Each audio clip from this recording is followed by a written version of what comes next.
Good afternoon to all of you. So basically, my area of interest or research is solar thermal system and refrigeration air conditioning and energy management.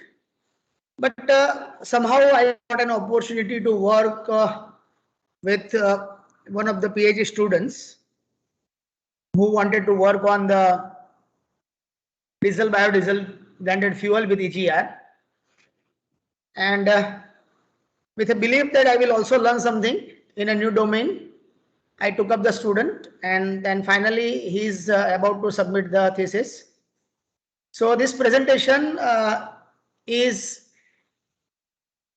you can say, with the great help of that particular student, Mr. Nirav Joshi, who actually worked for almost 7 to 8 years. Of course, some of the years are lost because of certain reason.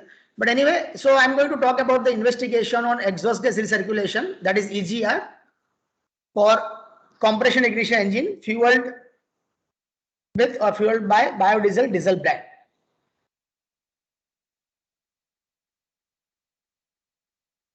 Mainly, I'm going to kick off with the introduction, where I will be briefly talking about the combustion which is happening in the internal combustion engine, then the prospect of fossil fuel, very briefly what is EGR, and then I will talk about what is the present state of the art or what is the present scenario as far as fossil fuel is concerned, alternative fuel which is biodiesel or biofuel is concerned, EGR, status of EGR, and what else is like what is the current state of art in life cycle analysis, etc., which is a major area where many researchers are working, because that is one of the important requirement that normally when we undertake any project, at that time we finish the project, mainly the experiment, we finish the experiment in 1 or 2 years, or rather maximum 3 years. But you know that normally the life of the thermal system could range from, let's say, 5 years to 15 years. Okay, for example, domestic refrigerator works for, let's say, should work for 10 to 15 years non-stop without any major maintenance. A solar thermal system also should work for 10 to 15 years because the investment cost is very high. Similarly, the IC engine is normally work for about 1 lakh, 2 lakh, 3 lakh kilometers. So depending upon the usage pattern, that engine would be there with you for, let's say, 7 years, or maybe in certain cases up to 15 years. So to ensure the performance, the same performance, of course, with the age, the performance will deteriorate. But obviously, the deterioration should not be too great, so that the modification is not viable after few years. So I will discuss what is the present state of the art in this particular area, and then I will mention the methodology of the work that is adopted for this particular case, where I will discuss the experimental setup, our results, and then finally the conclusion, which is purely based on the experimental work.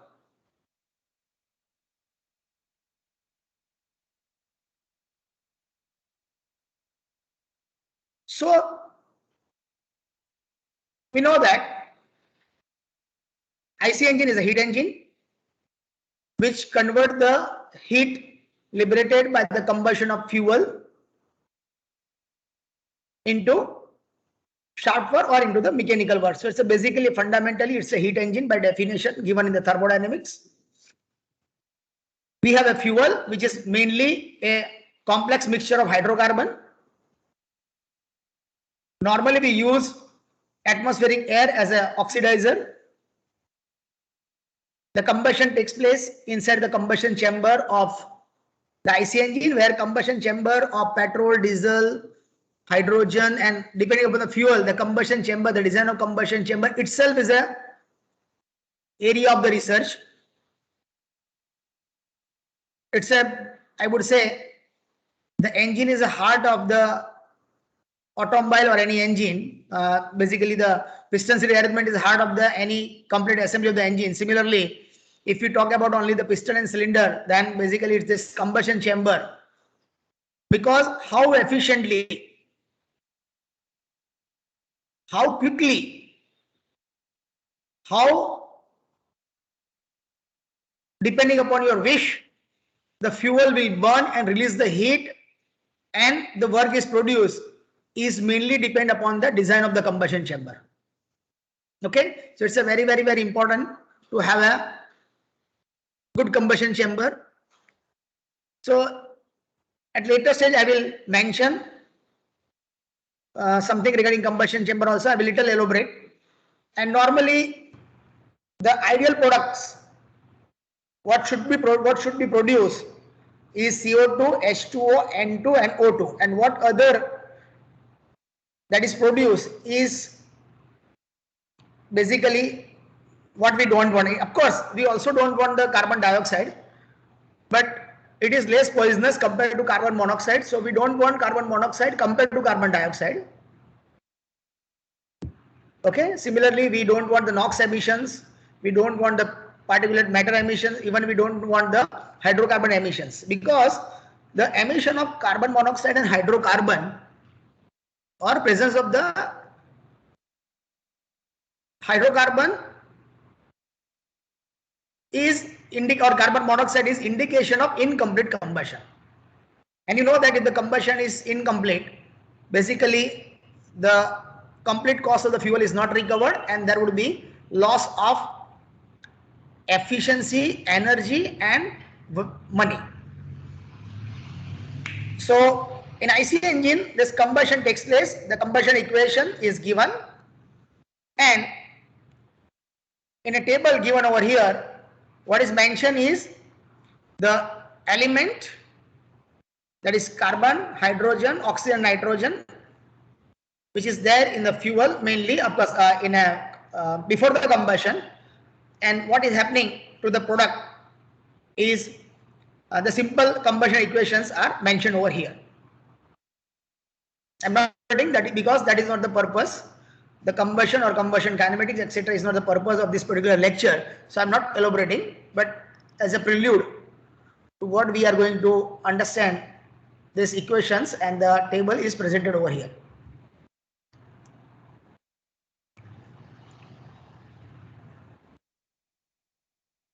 Let's say normally we plan for 5 years, 10 years, 15 years, 20 years. So if we look at the long-term prospect of fossil fuel, let's say for next 20 years. So by 2040,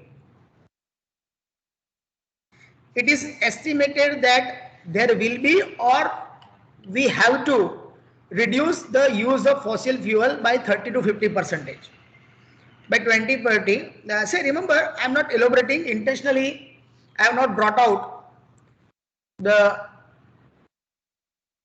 two, or rather one of the two important protocols, which is one is that Montreal Protocol.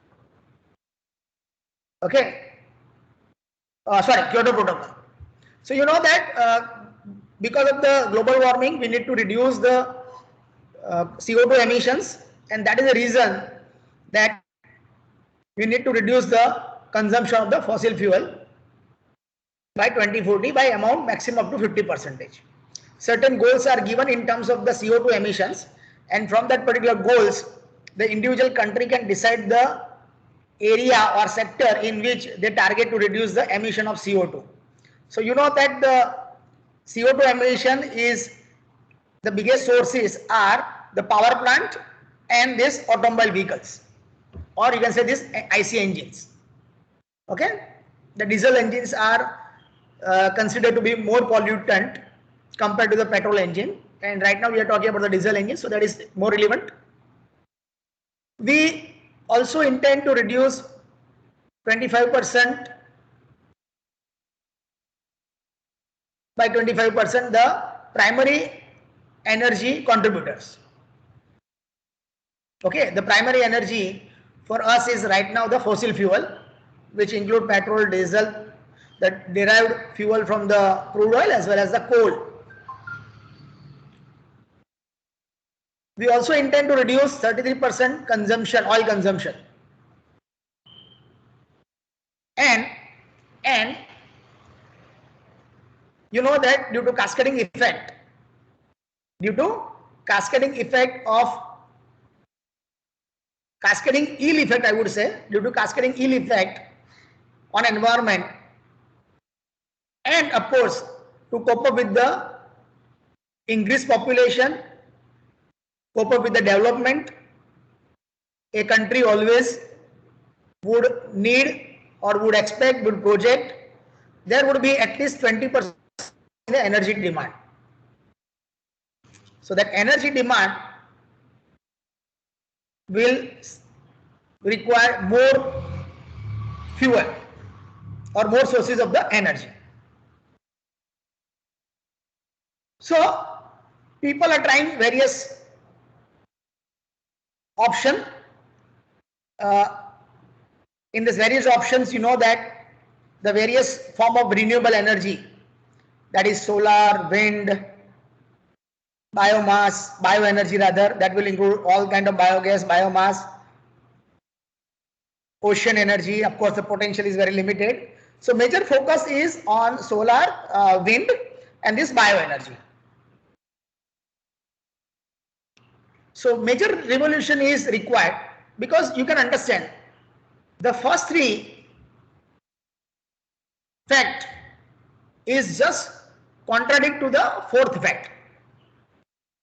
We want to reduce the fossil fuel, we want to reduce the primary energy consumption, we want to reduce oil consumption. Of course, they are the synonymous, they are telling indirectly one or the other thing, but primary energy not only include fossil fuel,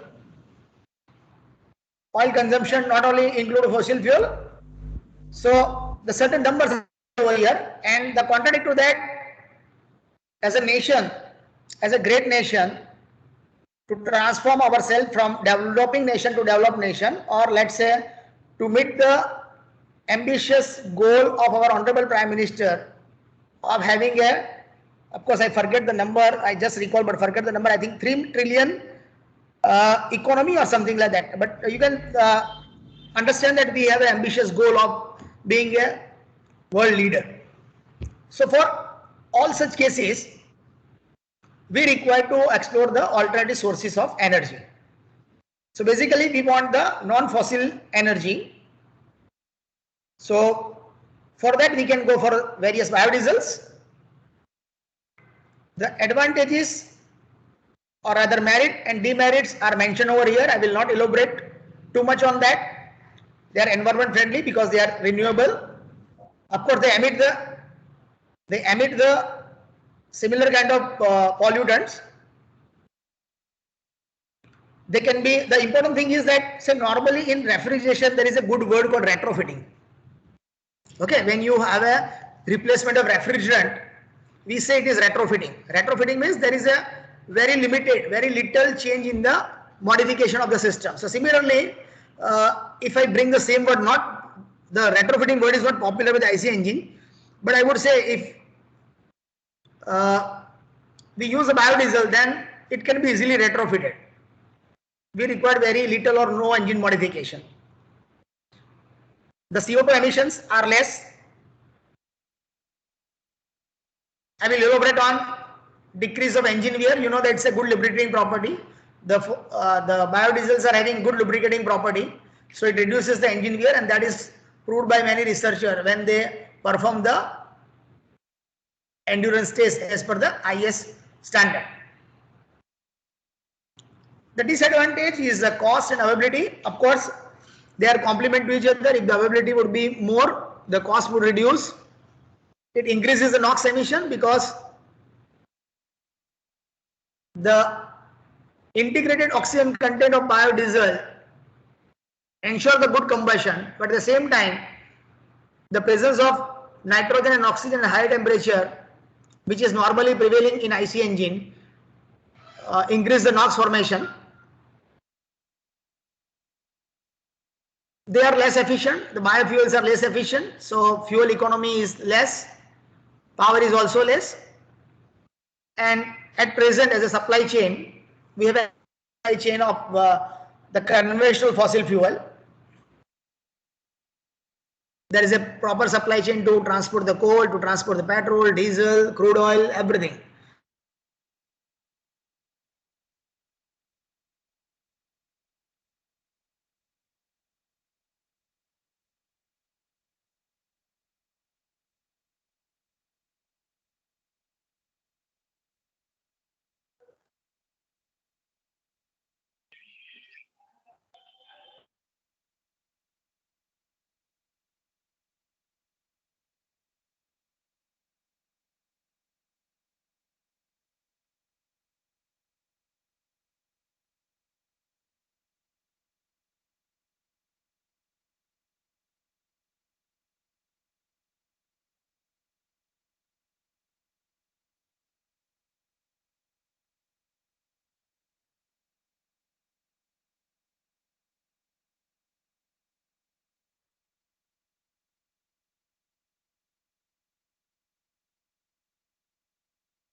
I think sir has disconnected due to some error.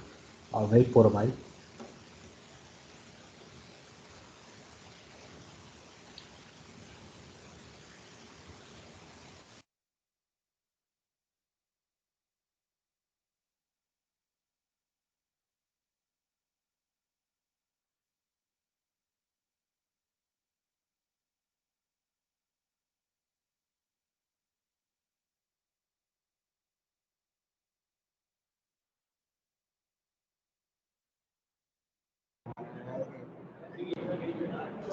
எனக்கு இல்லை இல்லை நான் meeting போயிட்டேன் class முடிச்சுட்டு இப்போ மீட்டிங்லேருந்து வரேன் கிளாஸுக்கு model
Sir has some network issue, so please wait for 2-3 minutes.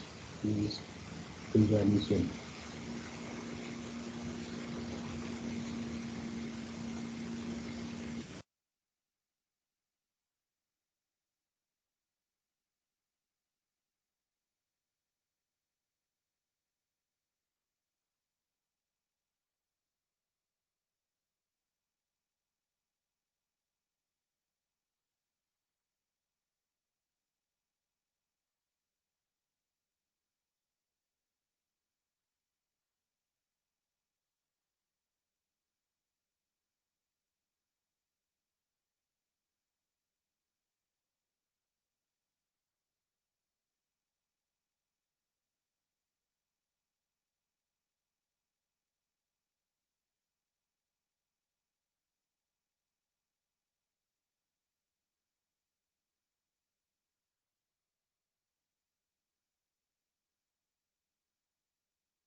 Okay, so sorry for that interruption of the. So, having understood that we need to have alternatives or alternate fuels, which is the theme of this particular Atal FDP. If you think of biofuels, various biofuels, and from that biofuels, the biodiesels can be prepared, and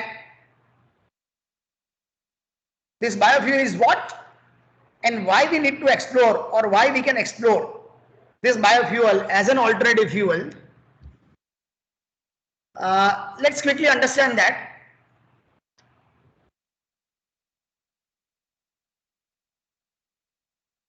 You must be aware that the biodiesel is biodegradable. These biofuels are biodegradable. They are not leaving any long-term traces as far as this entity itself is, and perhaps we can say that that is the biggest advantage of this biodiesel or biofuel.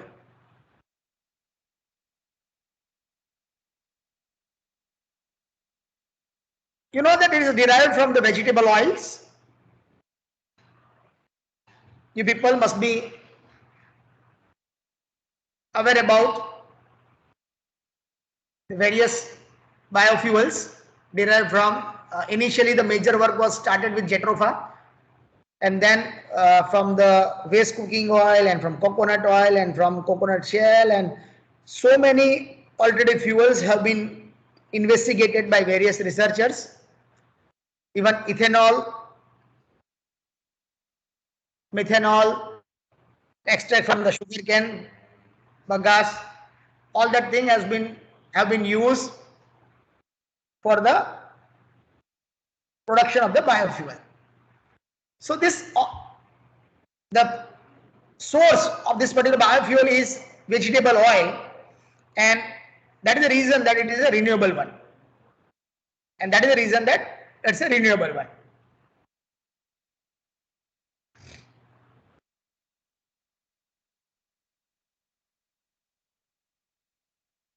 Because of the depletion of fossil fuel, environmental problems, and as we want to reduce the carbon footprint,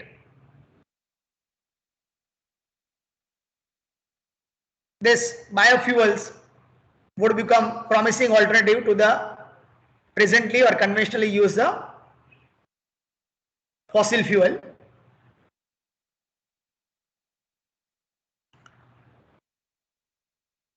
Since biofuel is having almost 11% of structured oxygen in it, the biofuel contains structured oxygen, and that is the reason that it lead to complete combustion.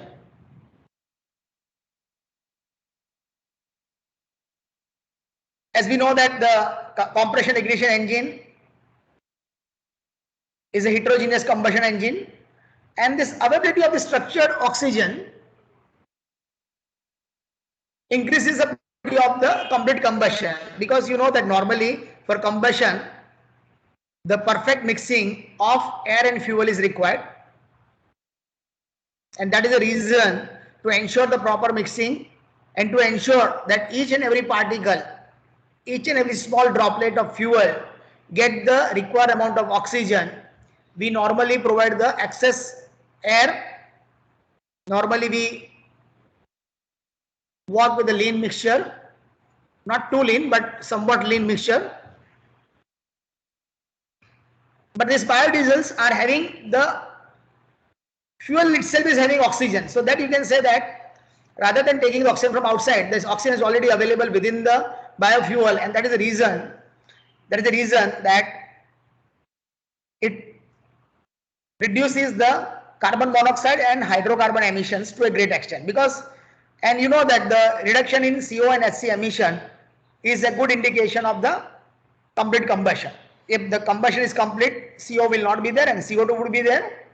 And similarly, that also if HC is not there, it ensures that the H2 and CO2 would be there. So this structured oxygen ensure the combustion, good combustion or complete combustion.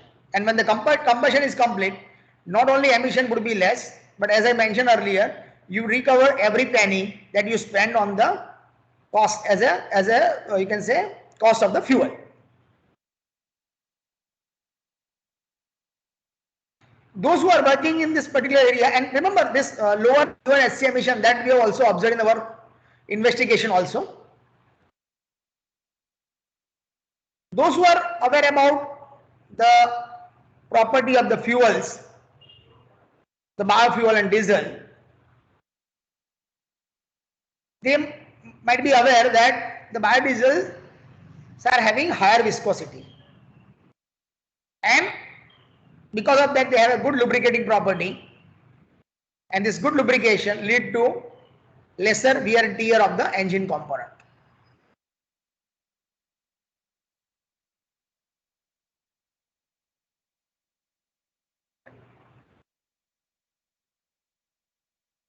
You know that our majority of the oil requirement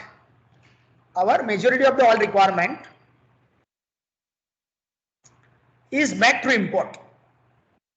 You know that we are not good producer, we are not a large producer of the crude oil, which is source of this particular fuel, petrol, diesel and other fuels. So when you import something, you know the present situation, the OPEC country has not increased the production by the law of demand and supply. The cost of the crude oil increased. It has increased the cost of petrol, diesel, and to bring down the cost as a, let's say this as a responsibility, the government need to cut down the taxes. Of course, we like the lower cost, we like lower taxes, but you know that the government do not have a magic stick, they don't have a jadoo ki chhadi, okay, that they will use that magic stick and the development will happen. You know that for the development we require the money which is come from the various taxes, direct and indirect taxes. Okay, so to bring down the cost of the fuel, if the fundamental cost, if the cost of the crude oil is decreased, that is good. If we cut down the cost, basically somewhere something will go wrong. So this biodiesel will improve the socio-economic structure of the nation. Number one, it will reduce the import. It will reduce the import. The infertile land, you know that at many places we have infertile land, and Many of you might be aware that some of this crop which are used to generate the biodiesel, to produce the biodiesel, they don't require the fertile land. They don't require the fertile land. Okay. They can easily be cropped at infertile land, and the farmers which are in possession of this infertile land, they will also get the benefit, because the regular crop required the fertile land. Because of some reason, if the land has become infertile, such kind of crops will really help the farmer.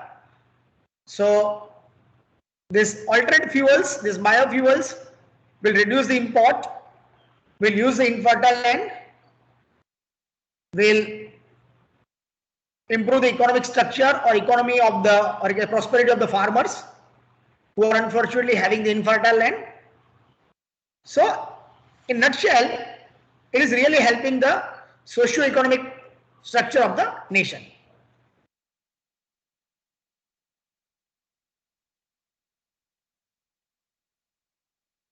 Here I have made an optimistic statement that the engine performance and the emission performance of the engine fuel with biodiesel is better compared to conventional fuel. Okay, but that is with certain certain condition. I would not say assumption. That is with certain condition, that X should be there, Y should be there, Z should be there, and this X, Y, Z are not imaginary constraint. They are not the constraint which cannot be taken care. That cannot be taken care. The biggest constraint is that till today, as far as my knowledge is concerned, it's not my core area of domain, so my reading is limited in this particular area, but that too, with whatever reading I have, mainly we are working with, or we are experimenting with diesel engine. We are experimenting with diesel engine. Rarely the engine is tuned.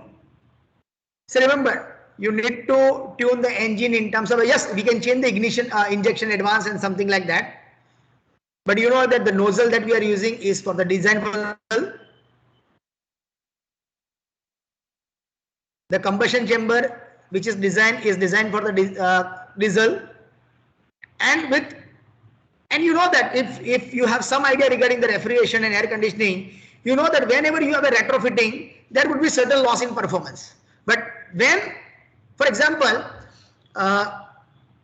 in 2000, when R12 was supposed to be replaced with R134A, during initial experiment,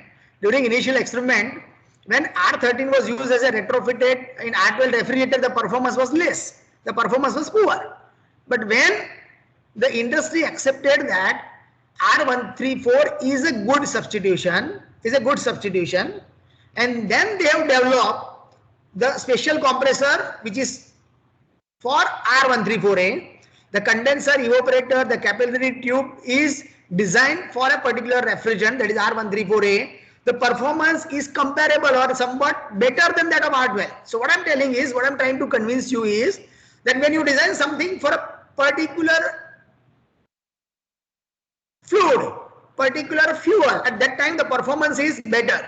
So if something is retrofitted, if something is drop-in, and if the performance is little inferior, you can always ensure, you can always hopeful that when this particular system is designed for that particular fuel, that particular fluid, of course, the performance would be comparable or it could be better also. Okay. So many times the students argue that when we read the research paper, normally we end up with a conclusion that the biofuels are performing at a lower bar.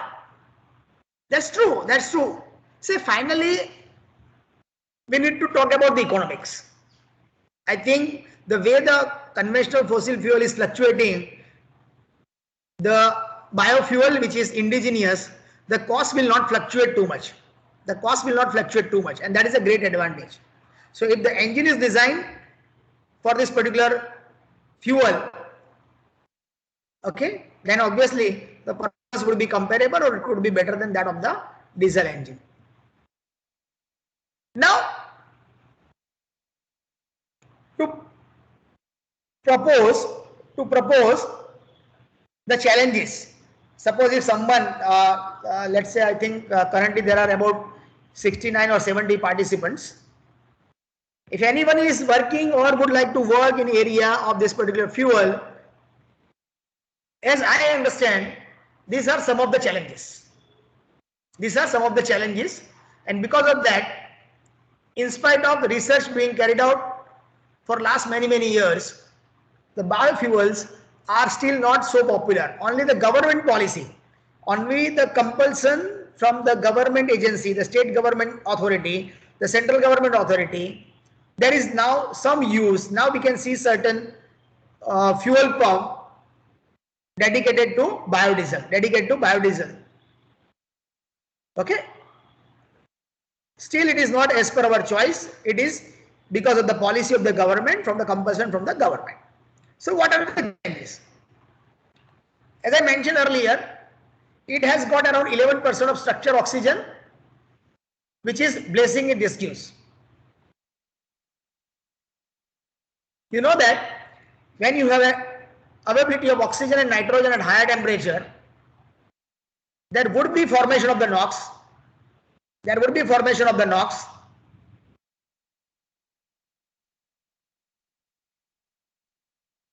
And normally, you know that the challenge is to reduce the NOx emission, to bring down the NOx emission within the limit as per the prevailing emission norms. However, certain researchers, you need not to go too far, the researchers of Gujarat-based researchers have used certain additives which help to reduce the pollutants like NOx, CO and SC.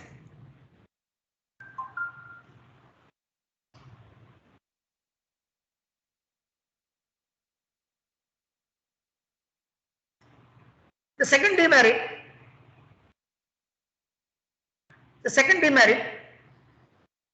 is that the net energy recovery ratio of biodiesel is very poor.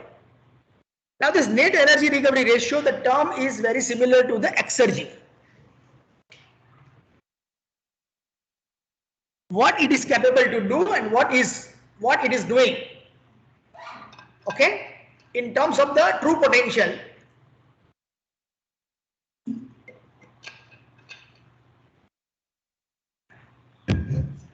And because of that,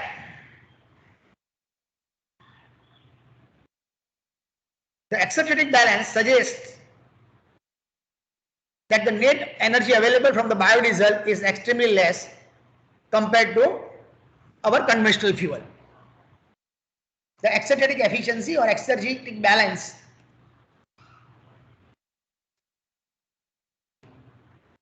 okay, so exergetic efficiency of this engine, CI engine with biodiesel as fuel is lesser compared to that of the diesel engine. Now you might be aware that this biodiesel contains the higher amount of fatty acid, and it causes the gum formation, nozzle choking, and it creates the problems with fuel tank. So these are the problems of the biodiesel. The higher concentration of heavy hydrocarbons and benzene ring compound is a problem towards a better combustion if combustion chamber is not designed. So remember, I'm not elaborating too much, but if you know that if you have a complex structure, if you have a strong bonding, you know that when the combustion happens, the fuels are having a good burning, igniting property. But when they burn, when they ignite, when initial energy is given and when the combustion is started and then the combustion is propagated, you basically break the bonds of hydrocarbon, complex hydrocarbon structures. So if you have a complex bond, if you have a strong bond, then the combustion would be slower or combustion would be retarded. So I also mentioned earlier that the combustion chamber, it may possible that you have a two different diesel engine. They may have a same compression ratio, they may have a same rated speed. Let's say everything is almost same, but if the type of the combustion chamber or shape of the combustion chamber is different, it may possible that though you use various methods, your performance with biodiesel or with biofuel would not be better. Okay, so when you choose an engine for your experimentation to be used with biodiesel or biofuel, make sure from the literature survey, make sure that your engine is having combustion chamber most suitable to the biofuel, most suitable to the biodiesel. Okay, so that combustion chamber is very important parameter, because both the combustion chamber may be comfortable for the diesel but may not be comfortable with biodiesel, especially when you go for higher biofuel ratio.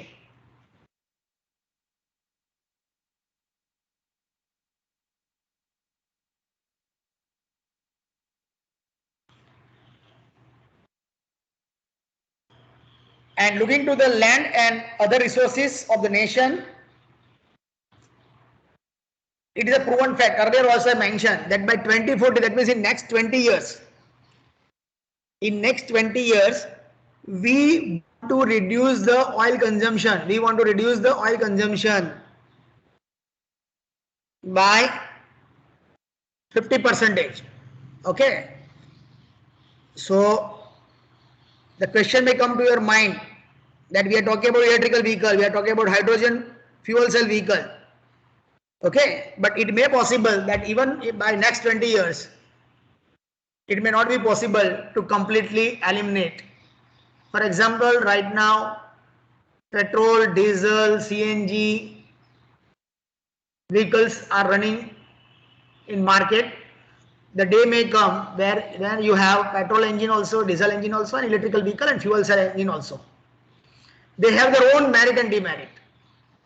Okay, so when someone told me that my next car would be electrical car, I told him that your next to next car may be electrical car or electric vehicle or electric car. Right now, the capacity with which the EV vehicles are designed, they simply has become the city car.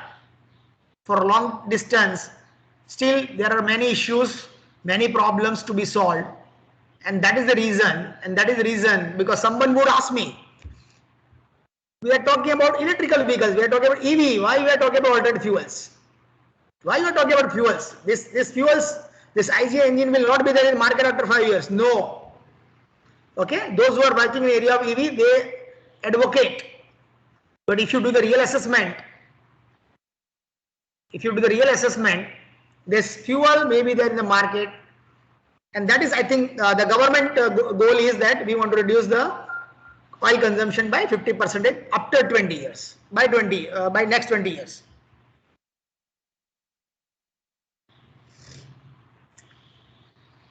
So quickly, if we understand what is exhaust gas recirculation, what we do is that the part of the exhaust coming out from the engine is mixed with the suction. In case of diesel engine, it mixed with the suction air, Okay, that proportion we can always control with the help of the valves. Okay.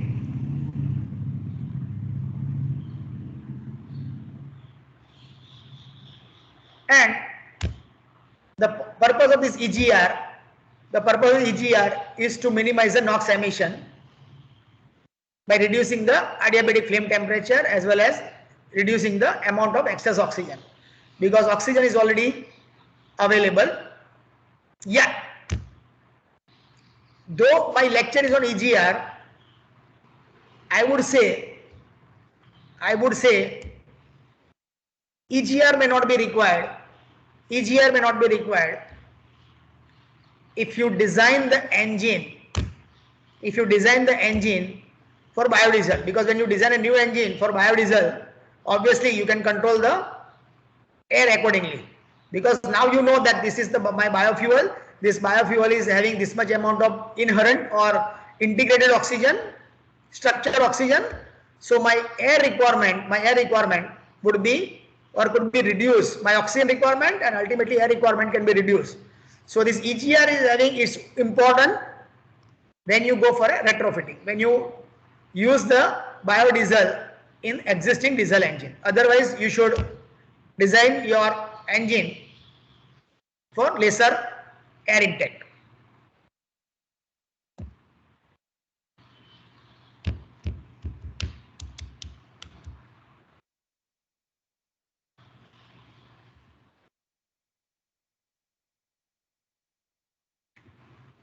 So I think almost it is 50 minutes. So whatever I have discussed over here, as far as present scenario is concerned, I will quickly zip through it. Yes, we have understood that biofuel can be replacement of the conventional fuel. That is our present scenario. We are working on that. Of course, the emission and power output is affected.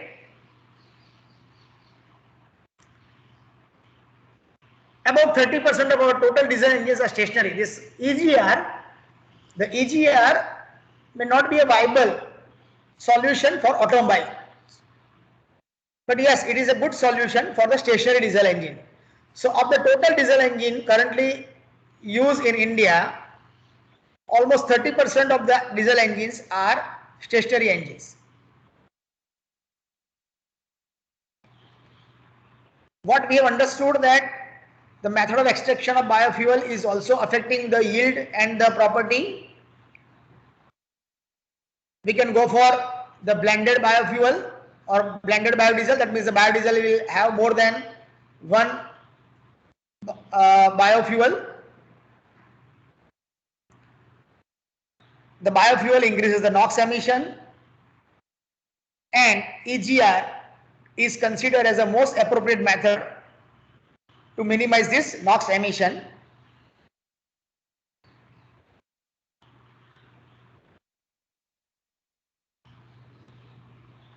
And this EGR can be applicable to almost all CI engine fuel with vast variety of the fuel. Now, when you use the EGR, you know that the exhaust gas temperature is pretty high. Though of course the exhaust gases are at the end of expansion. Expansion will reduce the temperature of the exhaust gases significantly compared to the temperature at the beginning of the combustion. But compared to the ambient temperature, compared to the suction air temperature, the exhaust gas temperature is pretty high. Of course, this fraction is 5, 10, 15%. In some cases, people have tried with 20% of EGR. So when this 5 to 20% of EGR is mixed with the atmospheric air, your initial temperature is higher. That means temperature before the combustion is higher. Obviously, when your temperature before the combustion is higher, when same amount of fuel is injected, the temperature after combustion would be pretty high. Okay, and that is the reason that, of course, oxygen is less, but the initial temperature is higher. So the NOx formation could be higher, and that is the reason that the cold EGR, because Normally in a large DG set, we use the cooling water. The atmospheric air is available everywhere. So either using air or using water, you can cool the exhaust, and you can say use the cold EGR. You can use the cold EGR. So we have observed that the cold EGR is better than that of the hot EGR. The lower performance of EGR could be compensated by higher compression ratio. Compared to diesel, you can go for little higher compression ratio.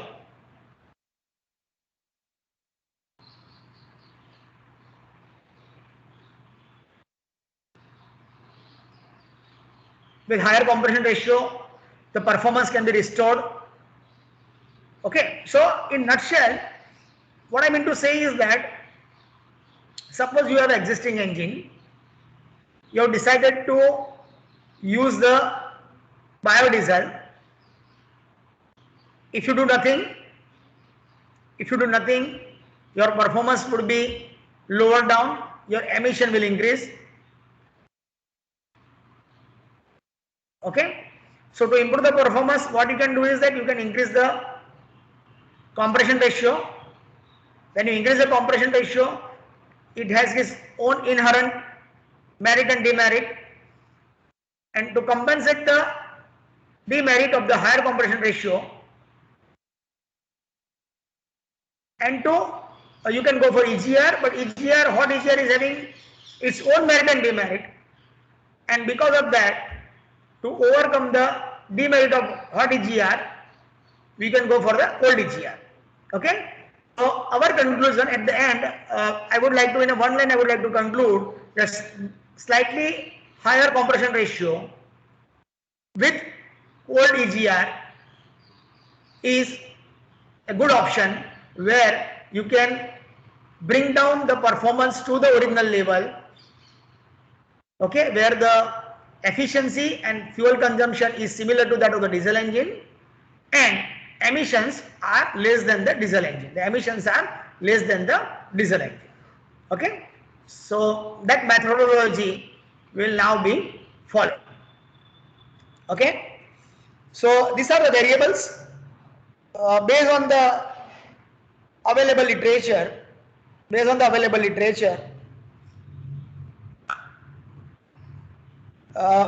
We have not gone for too many parameters, because for Jethrofa sufficient literature is available, but we want to optimize that particular blend with reference to the hot and cold EGR. So that is the reason that the blend percentage as well as EGR percentage, as far as EGR is concerned, not extensive work is reported, and to take the advantage of cold EGR, what will happen with cold EGR? We have taken the various combinations. So load is ranging from 0 to 100%. So load is varied in a step of 20%. We have tried 3 compression ratio, 16, 18 and 20, because we observe that even 20 may not be required. The blend 100, 0, 90, 10, 80, 20, 70, 30, we have used. EGR higher volume is, as I mentioned earlier, people have tried up to 20% in some cases, but I have tried 0, that means rather we have tried 0, 5, 10 and 15, and the type of EGR is hot and cold.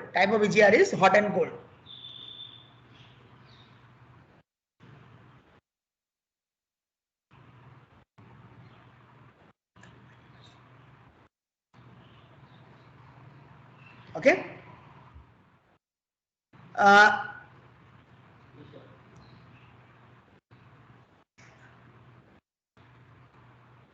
To ensure that what we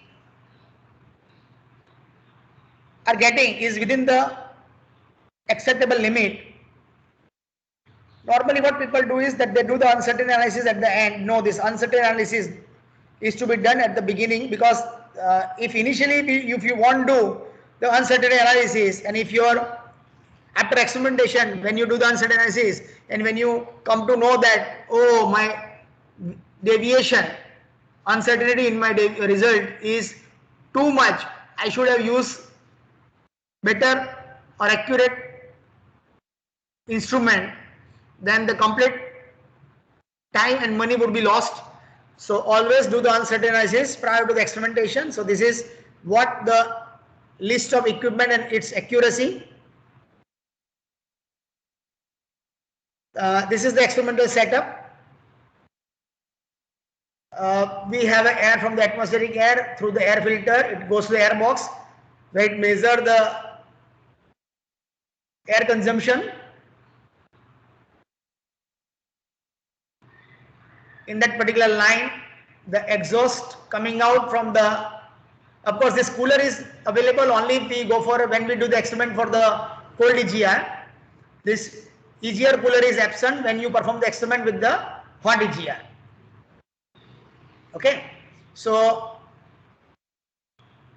this through the cold EGR or EGR cooler, the exhaust gassing through the regulating valve through the orifice, so it measures the volume flow rate of this exhaust gases. It is mixed over here and then it is sucked into the engine. We have a fuel tank which supply the fuel to the nozzle through the flow metering device. We have a valve to control this through this two valve. We can control the percentage of EGR, and at the exhaust we have an exhaust gas analyzer to measure the emissions. To measure the engine performance, we have a dynamometer with load bank with electrical loading, so that we can measure the output brake power of the engine, and of course we use the stroboscope as it is mentioned over here to measure the engine speed. So this is the experimental setup. This is the peak of the experimental setup. The only important you can say additional component. This you can see this engine, EGR control volume, electrical load bank is there. This is air box. Looking to the time constraint, it is 2 o'clock, still 1 hour is there, of course I know that, but then too I'm just presenting. This is the specification of the diesel engine coupled with electrical dynamometer. I will pause. I will not mention each and every number which is mentioned over here.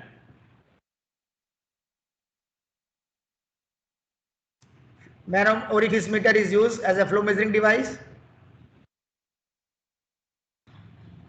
The compression ratio was varied by varying the volume of the combustion chamber. That means the existing compression ratio of the diesel engine was 16. Then we got another piston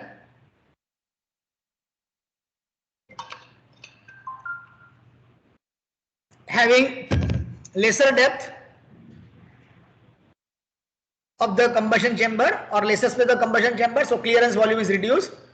So with that compatible another cylinder, the compression ratio was 20, and then the certain amount of material with technical requirement that was removed to achieve the compression ratio of 18. So original piston compression ratio 16, new compatible piston compression ratio 20, and when you remove certain material, the compression ratio was achieved equal to 18. Emissions were measured with 5-gas analyzer. These are the blend property: diesel D90 J10 up to D0 J100. Of course, we have used the blend up to 70-30. This is just to give you information that is the property of the Jatropha biofuel. This gives you an idea that it is denser and it is having low caloric value. Okay. So when you compare, you should not only compare the price, you should not only compare the performance, but you should compare the energy that you are buying. Okay. The rupees per liter is not important. Rupees per kilojoule is important. As an engineer, you should always have a feel of number, and what you should calculate is rupees per kilojoule that you purchase, that you pay. Let's say diesel cost is 100 rupees, Jatropha cost is 50 rupees. So if that is of course these are the hypothetical number. So with this hypothetical number, your cost of Jatropha rupees per kilojoule is less compared to that of the diesel. So I always work with the rupees rather than only energy or the kilogram. Kilojoule or kilogram will not serve in the purpose, will not serve the purpose as far as real market is concerned. In real market, what is prevailing, what is preserving is the rupees. Okay, so either it should be rupees per kilojoule. That should be your calculation basis. Sorry. This work, what work we have done is divided into 4 different phases. Initially,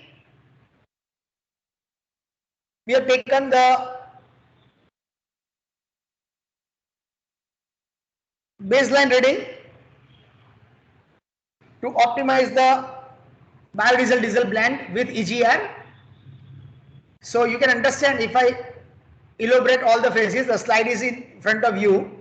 What we have done is that we did the experiment with diesel, we did the experiment with 90-10, 80-20, 70-30 without EGR.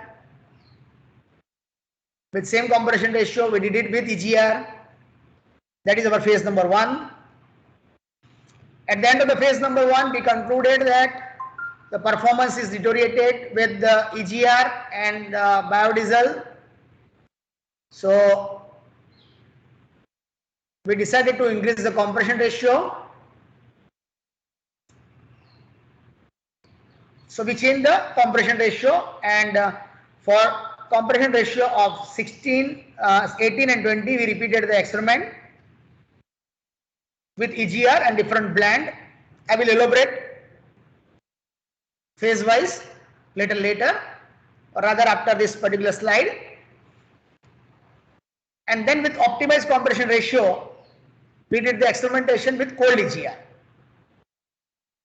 And as I mentioned earlier, the life cycle analysis, the prevailing standards, using prevailing standard, we did the life cycle analysis. Of course, looking to the certain constraint, we actually experimented with few components only, few critical components only, like piston ring, piston pin.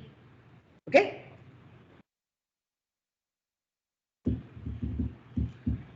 So these are the variables for the first phase of experiment. As I mentioned earlier, the load was varied from 0 to 100. The compression ratio was kept 16. Pure diesel 90-10, that means D90 J10, D80 J20, and similarly 70-30. And the percentage EGR by volume that was experimented is 0, 5, 10, and 15.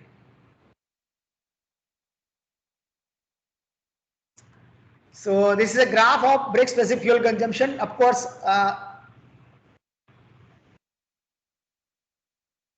the parameters is not mentioned on y-axis, but you can understand it is a brake specific fuel consumption in kilogram per kilowatt hour on y-axis.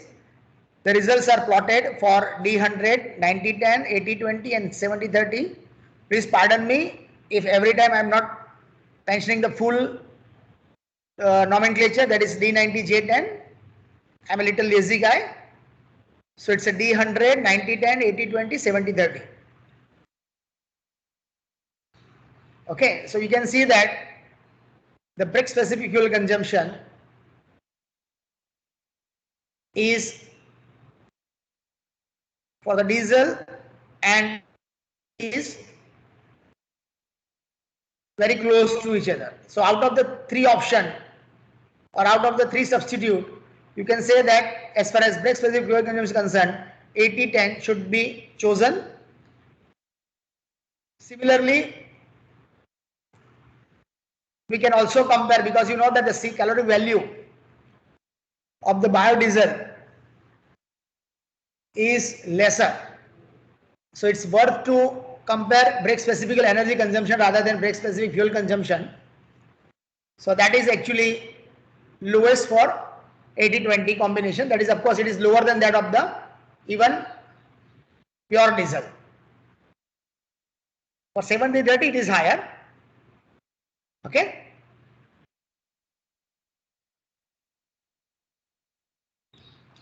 Now this is here with EGR.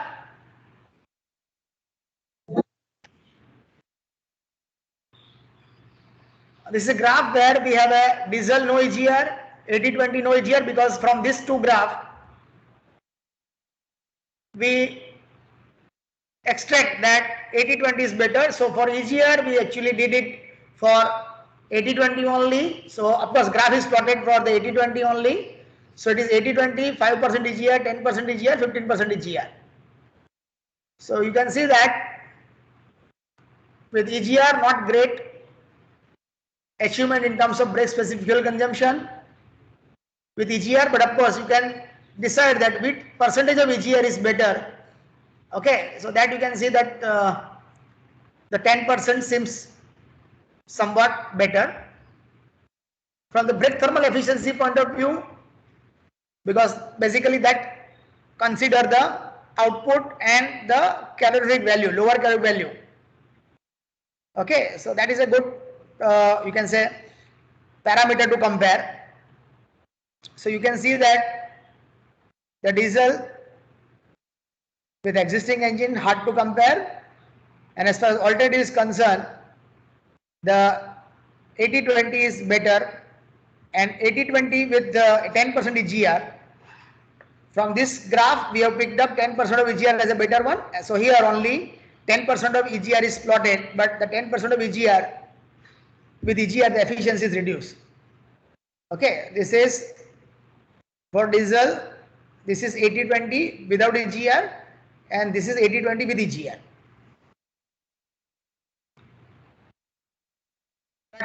Why actually we did this? That is now presented over here because of the emissions. So if we compare the HC emissions for D100,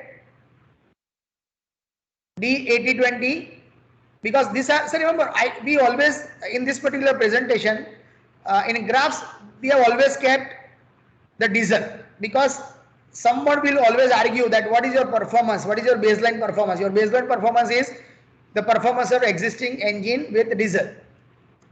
Okay, so that is there.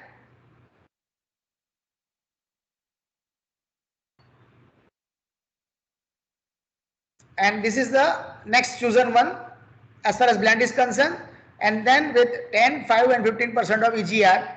So you can see that the emissions, HC emissions with EGR is higher, because you increase the temperature and you reduce the air, you reduce the oxygen basically with EGR. So HC emission is higher with EGR.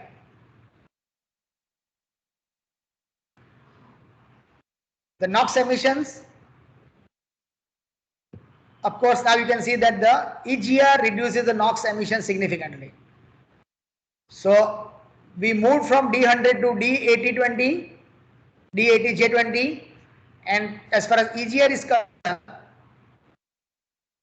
if your target is NOx emission, mainly the NOx emission, because these hydrocarbons, almost all hydrocarbon are within the emission norms.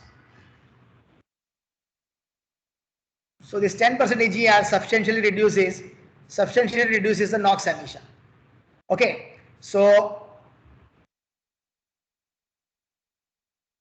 this two graph, that is of course my limitation of this particular two slide, that this three should have been combined. Later on I thought, so these two you can compare. This is NOx without EGR for diesel and biodiesel. Biodiesel, this slide says that the biodiesel increases the NOx, but this slide actually tells you the EGR, that the EGR, so these numbers are same, the line color is also same. So this EGR reduces the NOx significantly. You can say that 119 reduced to 43. So the conclusion from the first phase, certain numbers are mentioned over here. I would not like to mention. If whosoever is interested may note down the number. But in nutshell, you can see that 80-20 gives almost similar brake specific oil consumption compared to or vis-a-vis D100 with 7% reduction in brake thermal efficiency. The CO and CO2 emissions were within the acceptable range. Of course, they are increased, but they are within the acceptable range.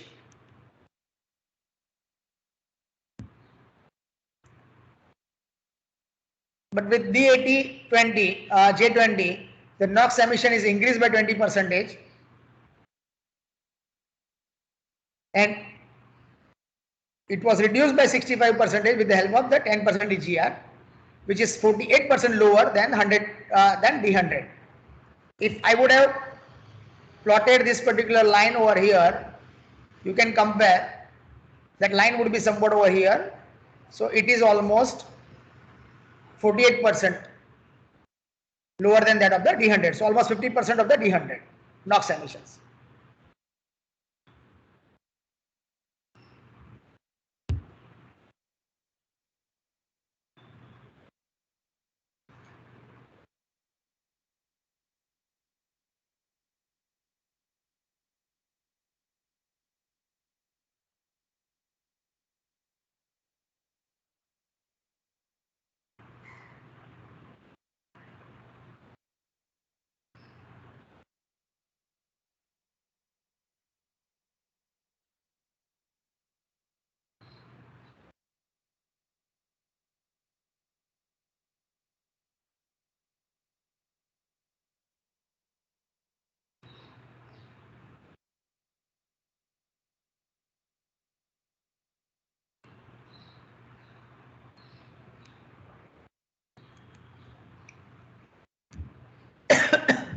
Okay, so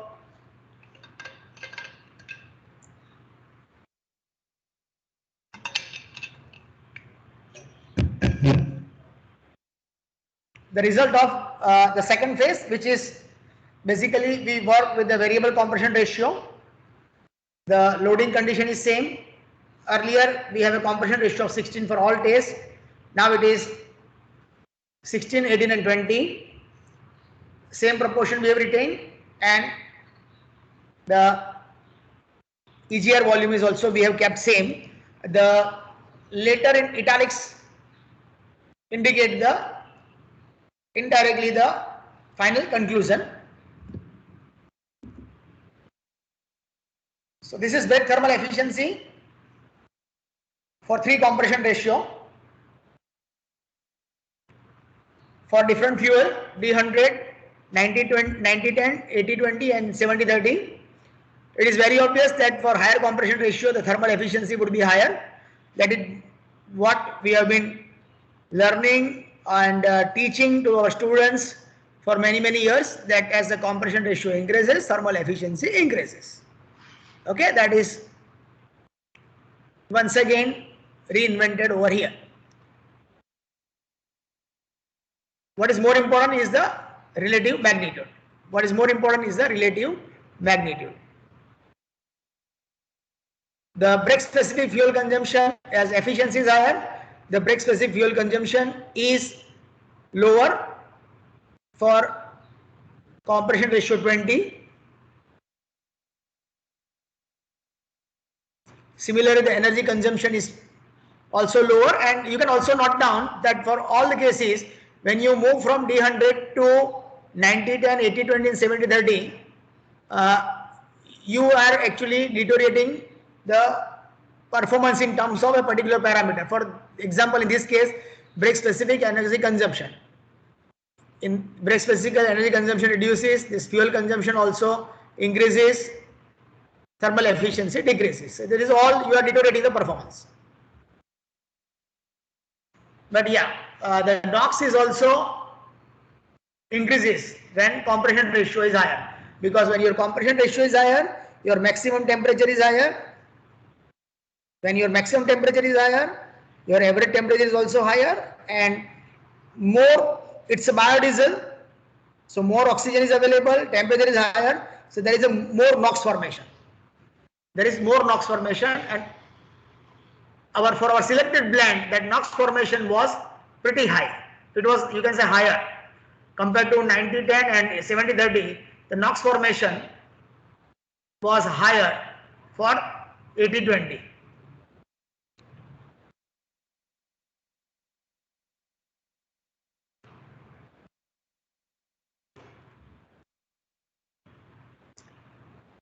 So, if we summarize the overall performance with variable compression ratio, the brake specific fuel consumption for baseline, the numbers are mentioned in second column. For compression ratio 18 and 20, the numbers are mentioned with respect to the earlier column. Okay, so for 18, the brake specific fuel consumption is 9.12% reduced, which is further reduced by 8.56. And similarly, you can note down, or you can read, or you can understand the data presented over here. What we have observed, that when we have a proper balance in terms of engine performance and emission performance, in terms of output, in terms of emission, we observe that the change in performance when CR is increased from 18 to 20, the change is not so significant compared to 16 to 18. Also, as the engine was designed for compression ratio of 18, when the experiments were performed with compression ratio 20, there was excessive pressure, the breakdown of certain component was also observed, and that is the reason that I mentioned earlier, that when you change the fuel, you should entirely redesign the engine to get the maximum, to extract the maximum benefit, of the engine. To extract the maximum benefit of the engine, of the fuel, you should completely redesign the engine. Okay, otherwise, when you drop in the fuel, you have certain lacuna. At CR20, brake thermal efficiency, brake specific fuel consumption, brake specific energy consumption were improved, but NOx emissions were also multiplied significantly. Okay, and that is the reason that the further work was considered with CR18.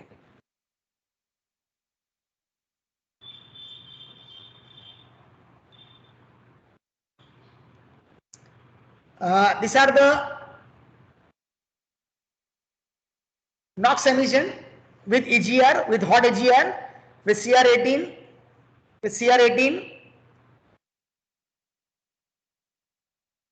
you can understand that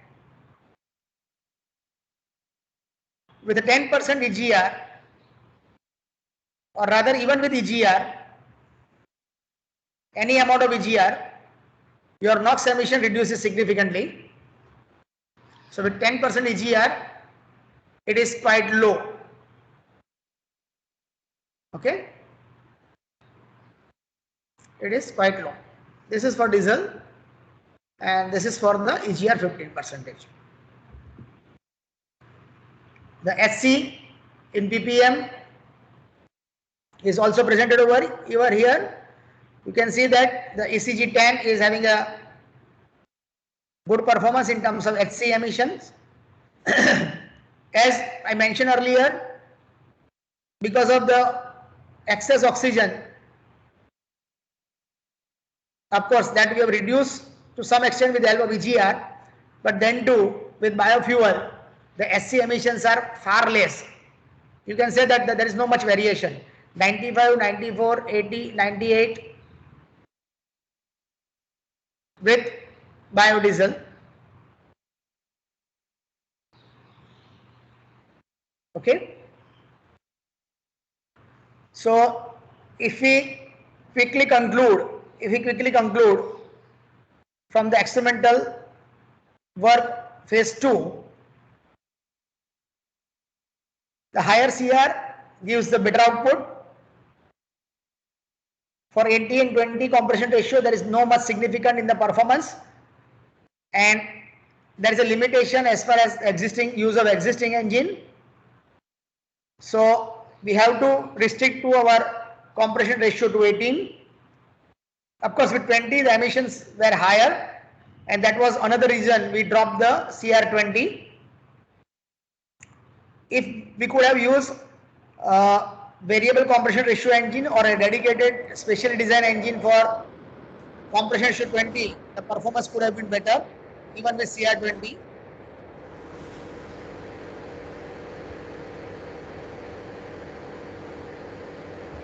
Yeah, someone has.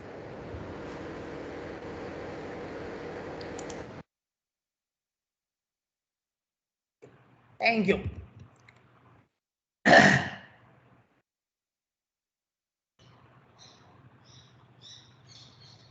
So you can conclude from the graphs that for CR18 with D80J20, the NOx emission is increased by 23%, which has been reduced by 48% with the help of 10% EGR. HC emission increases by 24% with 10% EGR. Okay, so of course HC emission increases with EGR.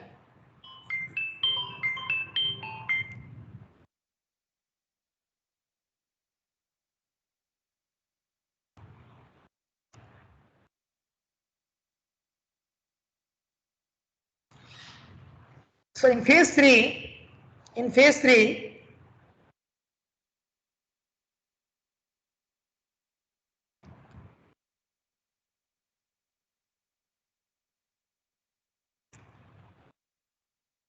we have added the cold EGR.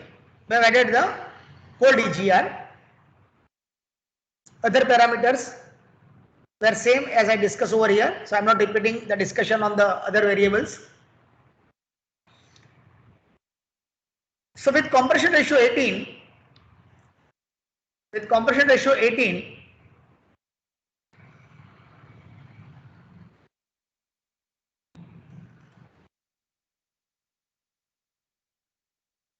as I mentioned earlier, these two are the baseline data. The third baseline that we have added, is 80-20 plus 10% hot EGR. So now it is compared with 10% cold EGR. Now that is compared with the 10% cold EGR. So you can see that with cold EGR,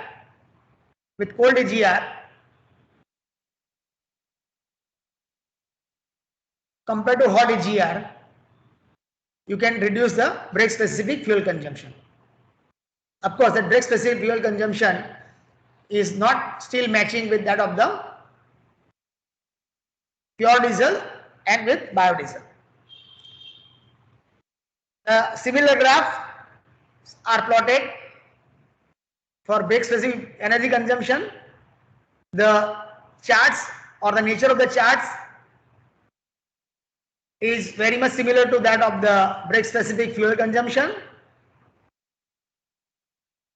But yes, of course, here also you can see that the cold EGR has improved the performance. That means it has reduced the brake specific energy consumption. The brake thermal efficiency is also better, and at full load, at design condition, at full load, at design condition, it is almost similar to that of the biodiesel.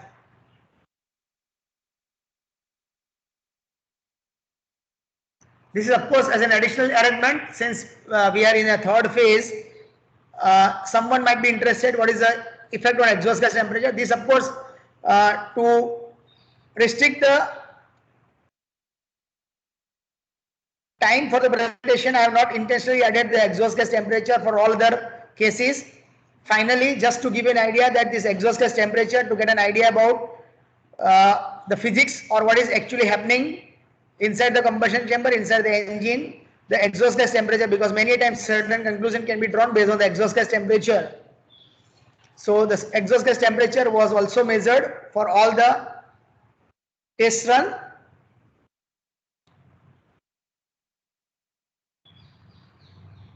So here you can see that the exhaust gas temperature can be significantly reduced with the EGR. Almost at all load. At all load, the exhaust gas temperature, and when this exhaust gas temperature is lower, you can expect that now my NOx emission, which is a major reason when you go for it from diesel to biodiesel, would reduce.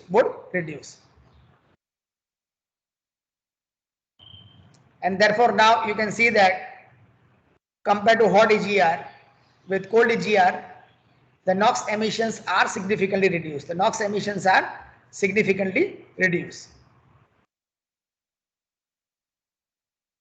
The SC emissions are somewhat higher, but they are still within the range. The maximum value is still within the range. CO2 emission is lower. CO emission is higher, but it is still within the range. CO emission is quite low because of the combustion. Just give me a minute. Urgent lecture ચાલે છે. બોલો શું હતું? મોકલી આપ.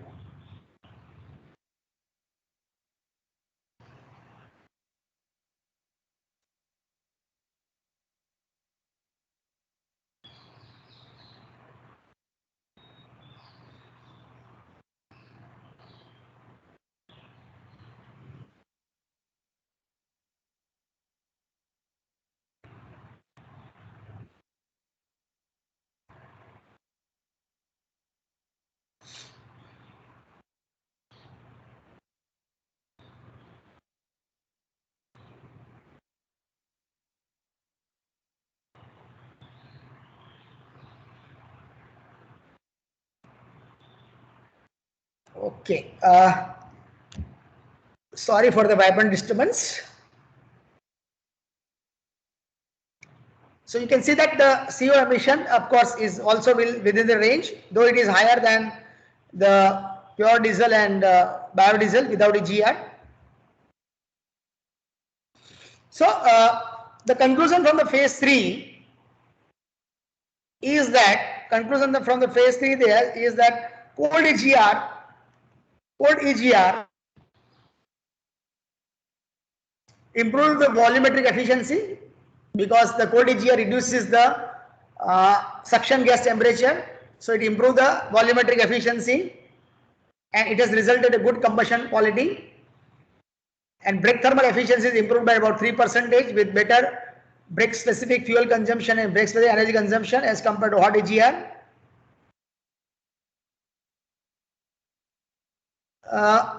One can note that the brake thermal efficiency was improved equivalent to DAT J20 without EGR. With cold EGR, the brake thermal efficiency was improved equivalent to 80-20 proportion. Okay, and that too at CR 18. Okay, remember we started with engine of original CR of 16, diesel 80-20 was concluded without EGR as a best proportion. So compared to that level, the brake thermal efficiency was improved. So the penalty due to hot EGR has been compensated. You can say that the penalty of the hot EGR in terms of brake thermal efficiency is compensated.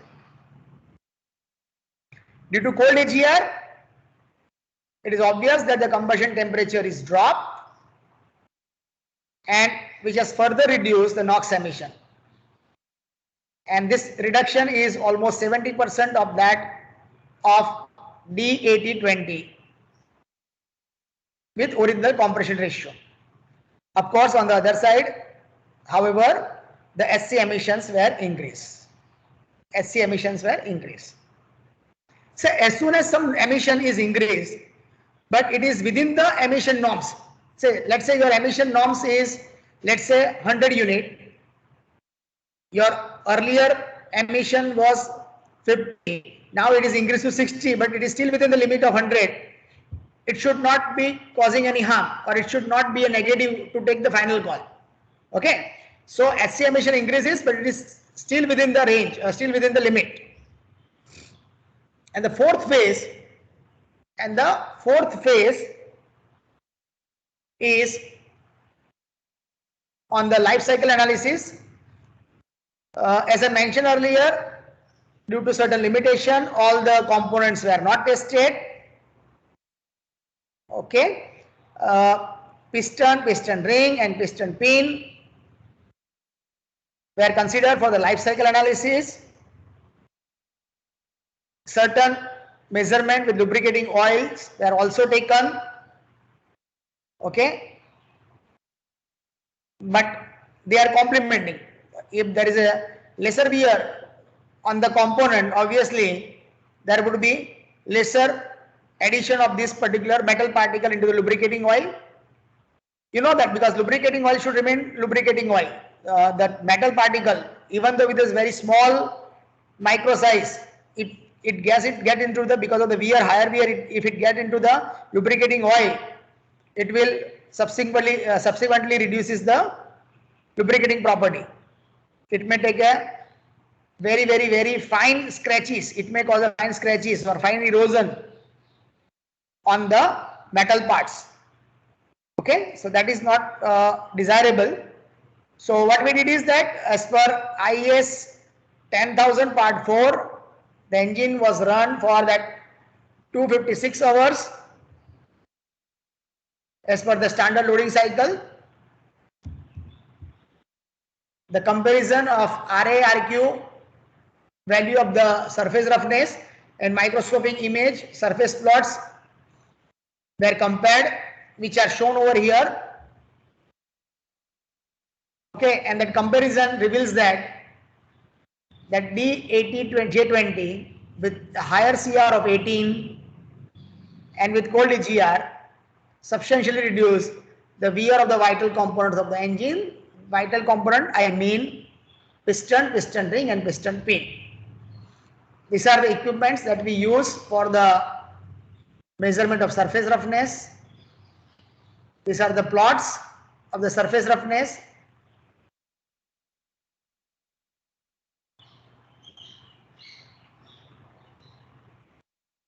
These are the plot for the diesel. These are the plot for the blend. If I conclude, of course, some of the conclusions are overlapping. So I am not elaborating. If I have elaborated earlier with the phase-wise conclusion, I am not going to elaborate over here. So the first conclusion is that 80-20 combination gives almost similar brake specific fuel consumption vis-a-vis pure diesel with 7% reduction in brake thermal efficiency D20, D80 J20 with 10% EGR works well with 14% increase in brake specific fuel consumption and 12% reduction in brake thermal efficiency. Okay, so with EGR, because of the higher temperature, the brake thermal efficiency further reduces and there is a further increase in brake specific fuel consumption. Of course, however, the CO2 and CO emissions are in acceptable range, though they are increased by 12 and 16% respectively. With biodiesel, NOx emissions were increased by 22%, which are reduced by 65% compared to 80-20 and reduced by 100% compared to pure diesel with the help of 10% EGR. The table is once again reproduced over here, so I am not elaborating over here. The help of higher CR was taken to improve the performance. However, with very higher CR for engine of 16, that of 20 is not worked successfully. So for the choice between 18-20, we were compelled to take a choice of 18, CR 18. Okay. Even though just to be little happy, we can say that not great improvement in the performance when the CR is increased from 18 to 20, and the numbers are mentioned over here, that with 18 and 20 the brake thermal efficiency is increased, but not so significant when you move from 18 to 20. When you increase the compression ratio from 16 to 18, it leads to higher combustion temperature. As a result, NOx increases by 19% compared to without EGR, and biodiesel 80-20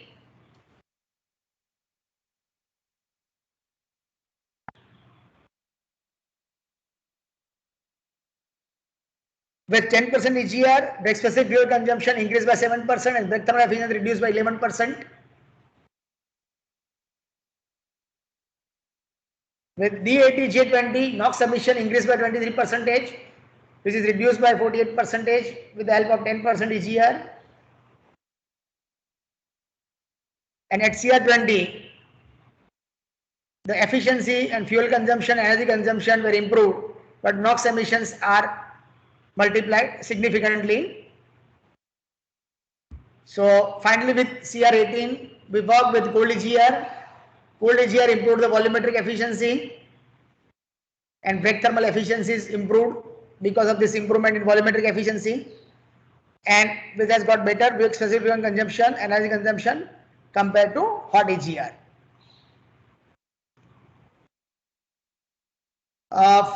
From the phase 4, we can say that the carbon deposition on engine component is increased with the use of biofuels.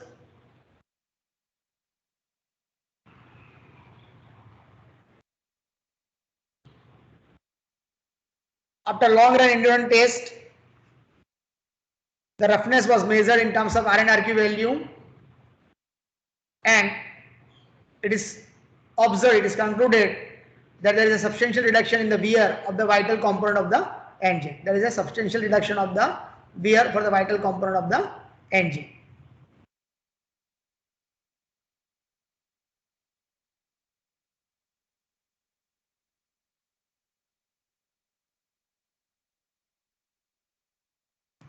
So what in this one picture, I think this is flooded with numbers.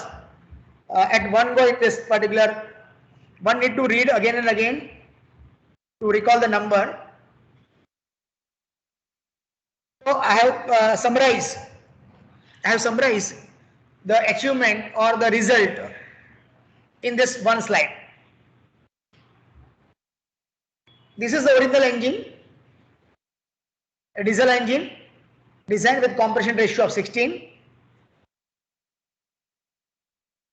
With repeated experimentation, the brake thermal efficiency of 22.6%, brake specific fuel consumption of 4122, brake specific energy consumption of 17518 kilojoule per kilowatt hour, NOx of 62 ppm, and hydrocarbon emission of 105 ppm was observed. So our goal is to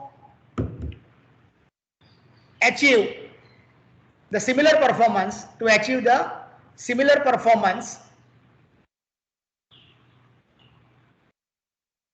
with biodiesel. So if we simply blend it, thermal efficiency reduces. I am not now going to repeat the number or mention the number. Brake thermal efficiency reduces, brake specific fuel consumption increases, energy consumption increases, NOx increases, SE emission reduces. So now, one of the ways to increase the brake thermal efficiency and to reduce the fuel and energy consumption is to increase the compression ratio.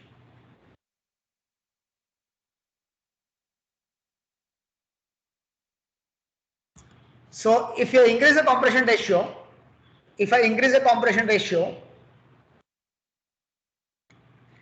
the brake thermal efficiency is increased from, let's say, 18 to 20, but still it is lower than that of the original engine.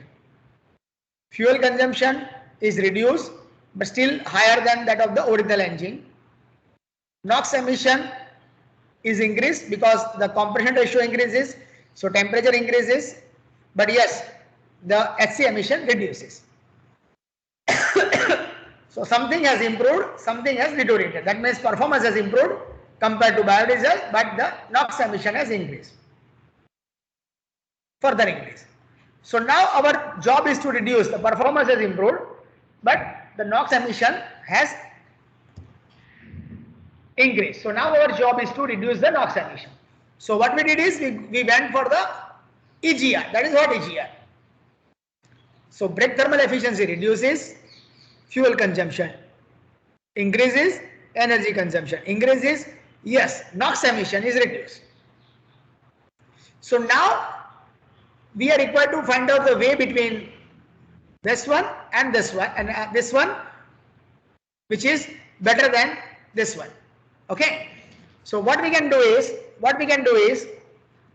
that we can go for a cold EGR. So cold EGR is improving the thermal efficiency. This is the point from where we have started. This is where we have reached at the end of the investigation. Brake thermal efficiency 20.4%, fuel consumption almost similar, energy consumption almost similar, NOx is substantially reduced, SC emission almost similar and within the range. Okay. So we can say that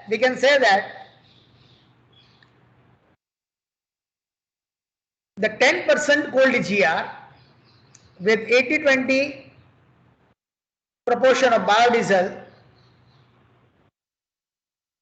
substantially will have comparative performance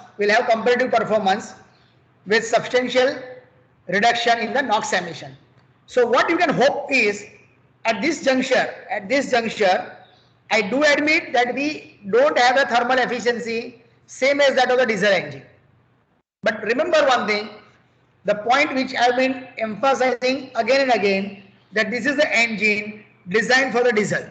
The combustion chamber is designed for the diesel. And all the fuels are not same. All the working fluid are not same. So when you have a change in the working fluid, you have to tune the engine. You have to make certain changes in the engine. So if from this point, at this juncture, you have a hope that if you can go for a dedicated engine, the efficiency will also be at par with that of the earlier engine or existing engine. Okay. So with this, I stop here.